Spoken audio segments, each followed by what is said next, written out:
Bismillahirrahmanirrahim. Assalamualaikum warahmatullahi wabarakatuh. Kami dari kelompok 8 dengan saya sendiri Umi Kalsum SR dan rekan saya Ambrosia Ina Baukoles akan mempresentasikan pembuatan API data Rumah Sakit Sulawesi Selatan. Nah, sebelum lebih lanjut, pertama-tama kita harus ambil data Rumah Sakit Sulawesi Selatan di Excel. Nah, caranya itu pertama kita buka web di mana ada daftar rumah sakit di Sulawesi Selatan. Nah, di sini saya ambil dari Wikipedia. Nah, kita bisa copy linknya. Kemudian kita buka Excel.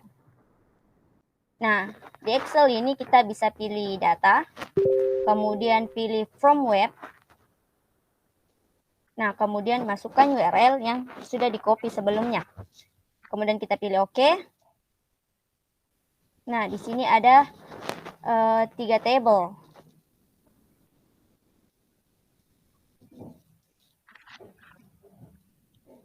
Nah, kita bisa pilih bagian table 0.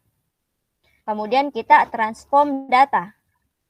Nah, di sini terjadi proses load. Nah, di sini sudah muncul nomor, kode, nama rumah sakit, dan jenis dari tipe serta alamat dari rumah sakit seluruh Sulawesi Selatan. Nah, setelah muncul ini, kita akan save file dengan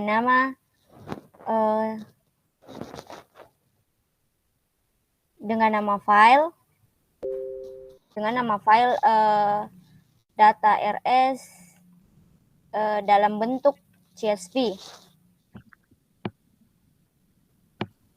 Kita save.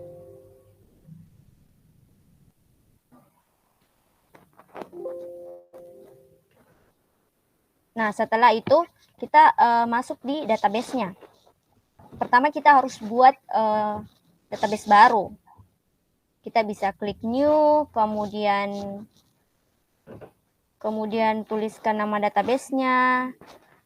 Karena kita mengambil data rumah sakit, kita bisa tulis nama rumah sakit, kemudian kita create. Nah, setelah create, nah di sini kita akan melakukan import. Nah, di sini kita bisa masukkan file yang sebelumnya telah kita simpan, yaitu file data rs.csv.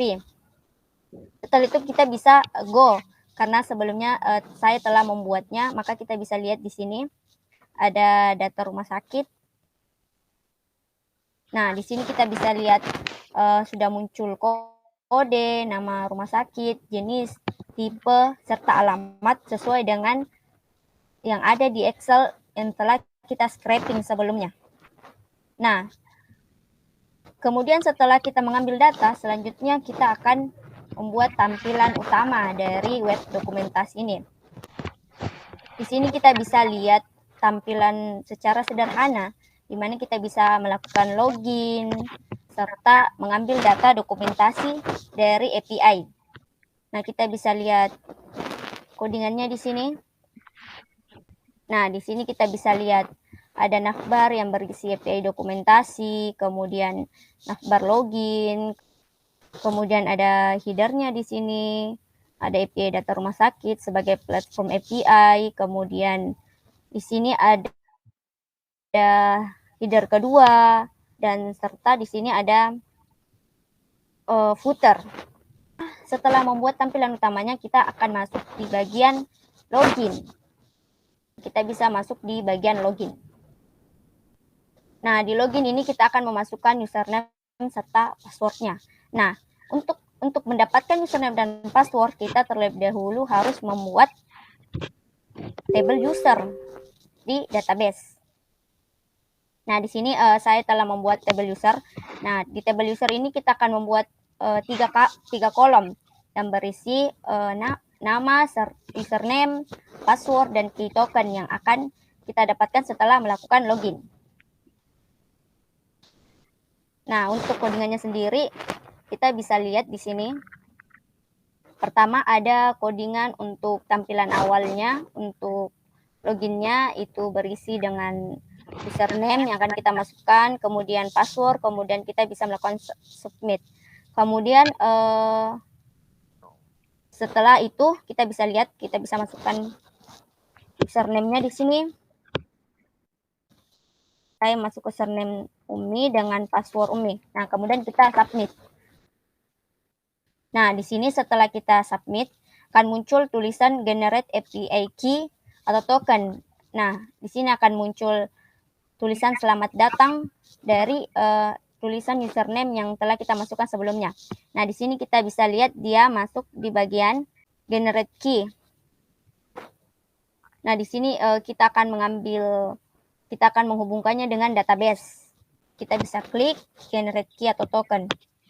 Kemudian setelah itu muncul di sini ada beberapa kode atau key token API setelah dimasukkan username dan passwordnya. Kita bisa lihat codingannya di sini. Itu dengan update user set key token, di mana username dan passwordnya kita masukkan. Kemudian kita echo. Nah, setelah kita generate API key dan token, kita akan mendapatkan API key-nya di sini. Nah, setelah mendapatkan API key, maka di database akan otomatis muncul atau masuk. Nah, di sini kita lihat ada username Umi, password Umi, dan API key-nya atau tokennya sesuai dengan yang ada atau yang kita dapatkan sebelumnya. Nah, selanjutnya setelah mendapatkan API key, kita akan masuk di bagian dokumentasi. Nah, di sini di bagian dokumentasi, kita klik ini, dokumentasi API. Nah, untuk tampilan dokumentasinya sendiri dan penjelasannya akan dijelaskan oleh rekan saya Ambrosia Ina Baukoles. Oke, baik. Saya akan menjelaskan terkait IPA dokumentasi. Yang di sini yang pertama yaitu ada get started. Nah, di sini di get started itu kita memasukkan informasi terkait API apa yang kita masukkan atau data apa yang kita pilih. Nah, di sini yang data yang kita pilih yaitu data rumah sakit di Sulawesi Selatan. Setelah itu kita menampilkan karena kita memiliki dua endpoint, jadi kita menampilkan dua bagian besar, yaitu yang pertama get all data dan get tipe data. Nah, masing-masing get all data dan get tipe data ini kita memberikan sebuah contoh request dan contoh respon. Berikutnya, yang pertama itu pada get all data, yang pertama kita memasukkan contoh request dengan metode yang kita gunakan yaitu get dengan URL seperti yang kita tampilkan pada web. Yang kedua itu query parameter. Nah, di sini query parameternya yang kita masukkan hanya satu yaitu IPK. IPK ini yaitu IPK yang kita dapat pada saat login di awal. Yang berikutnya itu respon. Nah, respon ini merupakan hasil dari hasil tes IPK pada Postman. Jika IPK ini berfungsi, maka respon suksesnya seperti yang kita tampilkan, yaitu request valid. Nah, jika responnya gagal, maka yang ditampilkan itu yaitu request yaitu IP atau token not valid dengan kode 400. Nah, berikutnya endpoint yang kedua yaitu get tipe data. Nah, di sini request yang kita masukkan juga sama menggunakan metode yang sama yaitu get dengan URL yang agak sedikit berbeda karena dia lebih spesifik untuk mengetahui jenis rumah sakit yang ingin kita cari.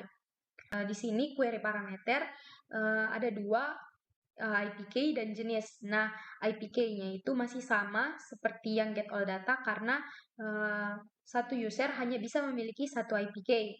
Yang berikutnya itu jenis. Di sini saya menggunakan contoh jenis RSB. Nah, data ini jika kita melakukan tes di Postman, kita akan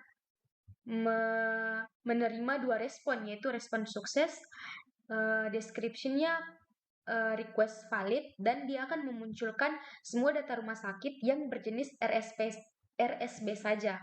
Yang berikutnya yaitu respon gagal.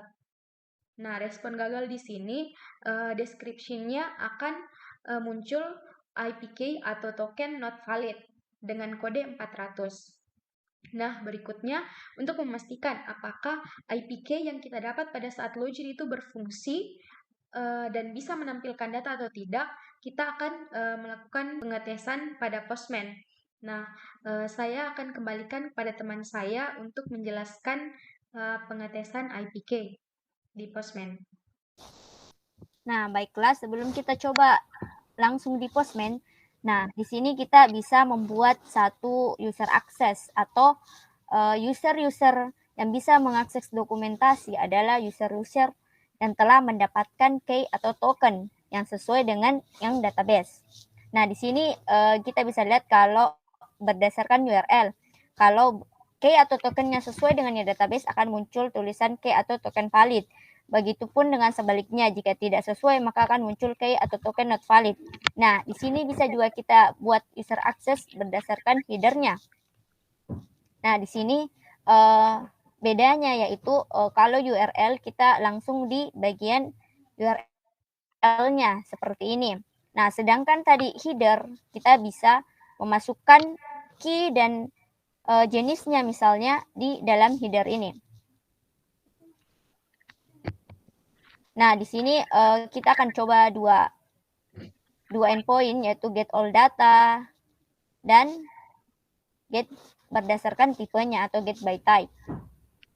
Nah, di sini untuk membuat akses key, di sini kita bisa tangkap key-nya itu dengan $header dan $key.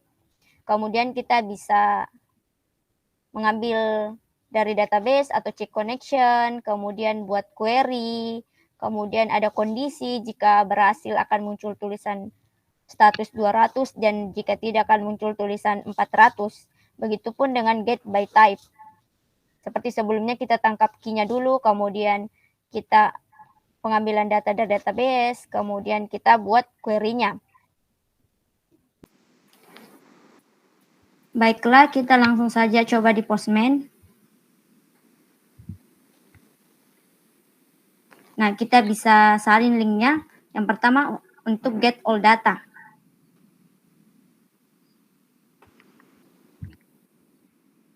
Kemudian kita paste di sini. Nah, seperti yang sebelumnya, bahwa kita tangkap terlebih dahulu key-nya di header. Nah, kita masuk di header, kemudian kita masukkan key-nya. Kita bisa ambil key-nya di database.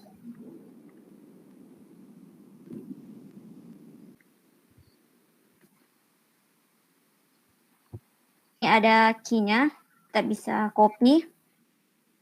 Kemudian kita paste di sini. Nah, kemudian kita send.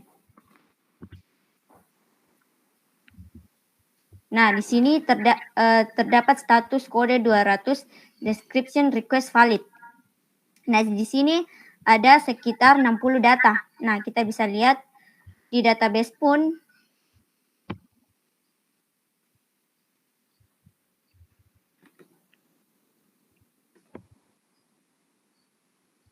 Nah, kita bisa lihat di database pun ada 60 data. Nah, bagaimana kalau kita ingin key-nya masuk di URL-nya? Nah, kita bisa pilih params, kemudian kita masukkan key, kemudian kita paste key sebelumnya. Nah, kita bisa send.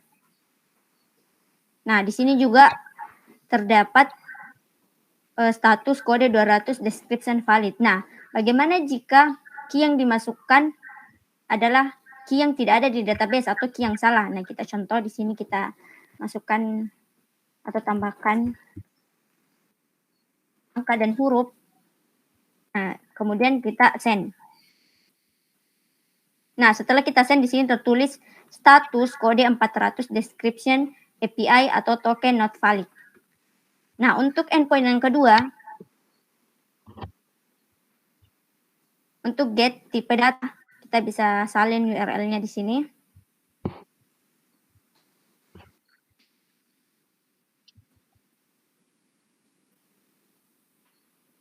Kemudian kita paste.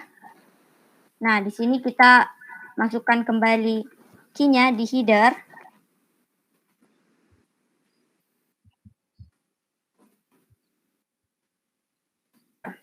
Jadi kita bisa masukkan di params. Kemudian kita bisa masukkan jenis. Nah, kita send. Nah, di sini tertulis status atau kode 200 dengan description request valid. Nah, bagaimana jika key-nya yang kita masukkan adalah key yang salah? Kita send. Nah, di sini status atau kode 400 dengan description API atau token not valid. Nah, baiklah, mungkin itu saja yang dapat kelompok kami sampaikan, yaitu kelompok 8. Mohon maaf bila ada kesalahan. Assalamualaikum warahmatullahi wabarakatuh.